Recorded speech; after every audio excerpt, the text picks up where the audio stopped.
Sorry, I didn't see you there. I was totally not scrolling mindlessly on YouTube Shorts.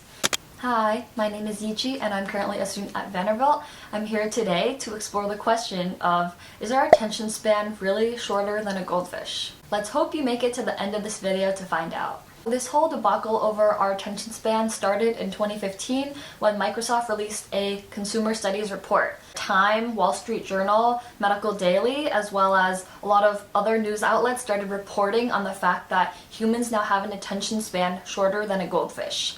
A study conducted by King's College in London found that 50% of adults in the UK believe that we do have an attention span of only 8 seconds. If you made it this far in the video, you've already debunked that study for yourself. The 8-second statistic in the Microsoft report was not actually from Microsoft's own research. It was actually taken from a secondary source called Statistics Brain, which is a non-peer-reviewed, not very scientific website where they do consumer studies. The study that Statistics Brain referenced to, it was hard to find the actual study, which makes it pretty sketchy in the first place. When the study was actually pulled out, people actually noted that Statistics Brain's study was not about average attention span, it was about how long it takes for a consumer to go from one web page to the other. So like maybe their study found that on average an adult spends 8 seconds on a web page before switching. The most ironic part of this whole debacle is that the attention-hooking headline that the journalists read in Microsoft created a cascade of reportings about it, but this headline didn't catch anyone's attention enough to search up the statistics and see what was really happening.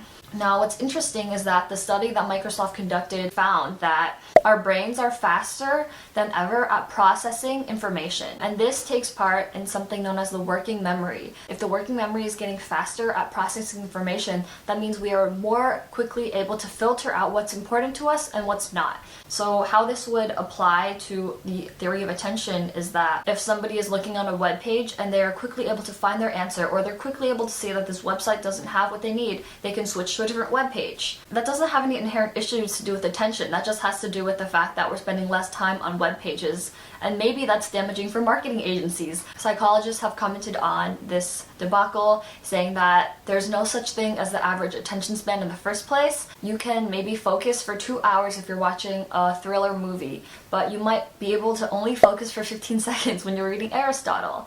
What is attention anyway? Attention is like the bottleneck on a bottle that filters out the world around us so that we can focus on certain things. Lots of things are down here in the bottle, but you can't focus on everything at once, so we have attention to direct what needs our focus the most. Since COVID, when we were all holed up in our houses with our eyes glued to the news screen and glued to Twitter, people have reported that they felt like their attention span has been shot. Just because our attention spans aren't shortened, it doesn't mean that our perceptions around our attention span aren't true, because I think it really reflects a bigger issue here. The two biggest impactors on attention are media consumption and social media usage. The researcher Subramanian posits 2 reasons for why we feel like our attention is so short now. The first reason that Subramanian posits about these 2 sources is that stress is notorious for making attention worse. As we all know, when we're really worried about something or we're feeling anxious, it's really hard to focus on one thing. Our brain's kind of everywhere, nowhere at the same time. The stress that social media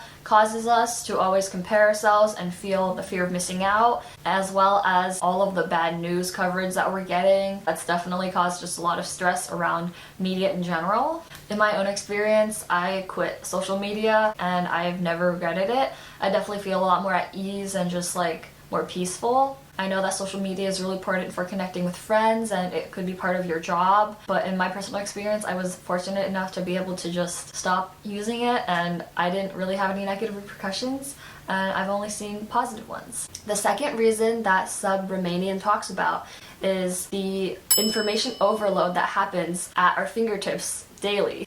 Our cell phones allow us to access a world of information all the time. If you remember our bottleneck analogy, the bottle is very large because we have a lot of information, but our attention is still the small bottleneck.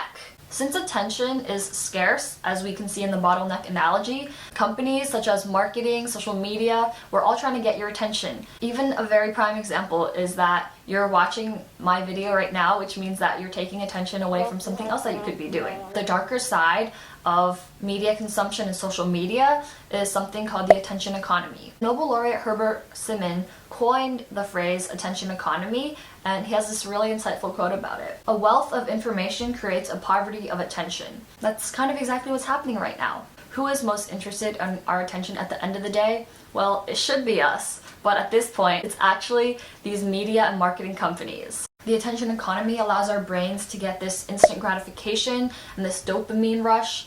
As we take in more and more information in this world, just remember that your attention is a resource and it's scarce, that you want to be able to take control of it and use it in the ways that you want. So for the sake of your attention, I'm going to make this video short and end it here.